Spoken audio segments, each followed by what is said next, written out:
ఏమైంది? మీ అమ్మ ఇంటి దగ్గరే ఉందా? లేదండి, ఇంటికి తాళం వేసింది. చిట్టీలు ఎగ్గొట్టడం అనేది చాలా డెలికేట్ ఇష్యూ. జనాలకి వ్యతిరేకంగా చెప్పలేం, అలా అని మన ఇంట్లోనూ ఉంచుకోలేం. అమ్మ ఆచూకీ మీకేమైనా తెలిసిందా? అమ్మ గురించి జనాలు అప్పుడే తప్పుగా మాట్లాడుకుంటున్నారు. ఫోన్ చేస్తేనేమో స్విచ్ ఆఫ్ అని వస్తుంది. సత్య గారు, మీ అమ్మ గురించి నువ్వేం టెన్షన్ పడకు.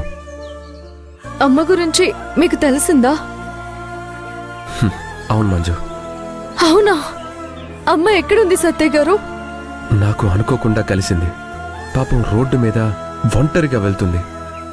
నేనే పలకరించి వంట తీసుకొని వచ్చాను. ఎక్కడుందండి? నేను అమ్మని చూడాలి. నాకు తెలిసి అమ్మకు విషయం ఇలా ఉందని తెలుసో తెలీదో. తెలుసు మంజు. నేనే ఏంటా అనే విషయం అడిగాను. పాపం మీ అమ్మకి తెలియకుండానే జనం ఇంటికొచ్చి తిట్టేస్తుంటే ఆ జనం మాటలు తట్టుకోలేక నేను ఎదురుపడకపోతే ఈ పాటికి సూసైడ్ చేసుకొని ఉండేది.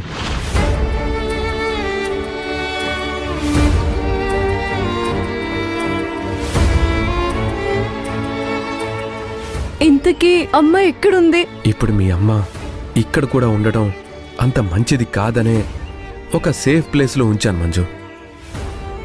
చాలా థ్యాంక్స్ అండి.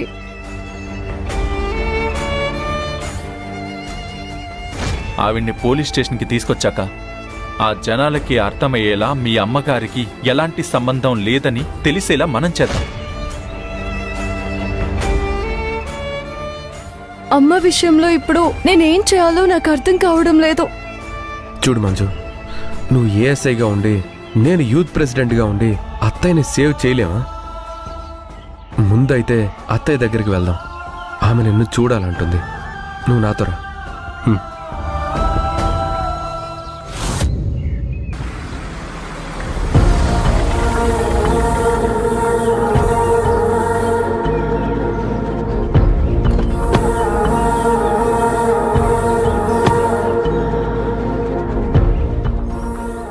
అమ్మ ఇక్కడుందా? అవును, ఇది నా ఫ్రెండ్ ఇల్లు. ఇప్పుడున్న పరిస్థితుల్లో మా ఇంట్లో మీ ఇంట్లో ఉండటం సేఫ్ కాదని ఇక్కడుంచాను. రా.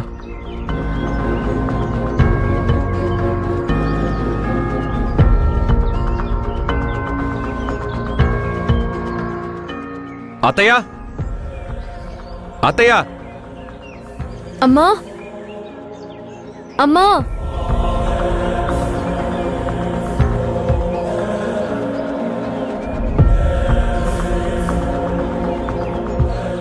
అమ్మా మంజు, అమ్మా.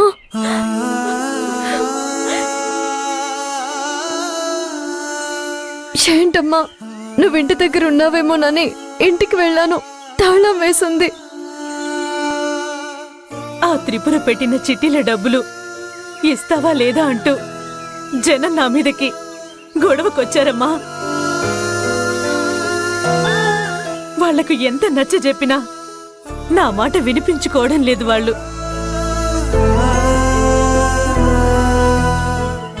అమ్మా, ఆ చిట్టీలకు నాకు ఎలాంటి సంబంధము లేదు మంజు. వచ్చిన వాళ్లకు ఏం చెప్పినా లాభం లేదు. వచ్చిన వాళ్లలో కొందరు అసభ్యంగా.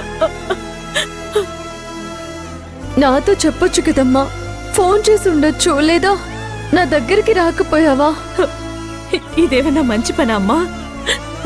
నేను మీ ఇంటికి వస్తే ఎవరో ఒకరు రేపు మీ ఇంటికి వచ్చి నానా రకాల మాటలంటే మనకున్న ఆ కాస్త మర్యాద కూడా మంట గలిసిపోతుందనే మన ఇంట్లోంచి బయటికి వెళ్ళిపోయాను. దేవుడు ఏం కనికరించాడో ఏమో, అల్లుడు గారు ఎదురుపడి విషయం తెలుసుకొని నన్నిక్కడికి తీసుకొచ్చి ఉంచారు.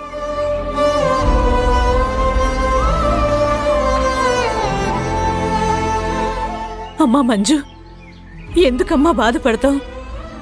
నేను ఏ తప్పు చేయలేదు. మంజు, మీ అమ్మకు ఈ చిట్టి డబ్బులకు ఎలాంటి సంబంధం లేదు, ఫీల్ అవ్వద్దు. మా అమ్మ తప్పు లేదని నాకు తెలుసు సత్య గారు. కానీ జనం దృష్టిలో చిట్టి డబ్బులు జనాలకి ఎగ్గొట్టిందని మా ఇంటి పక్క వాళ్లే అంటూ ఉంటే నాకు మా అమ్మకు ఎంత బాధగా ఉంటుంది.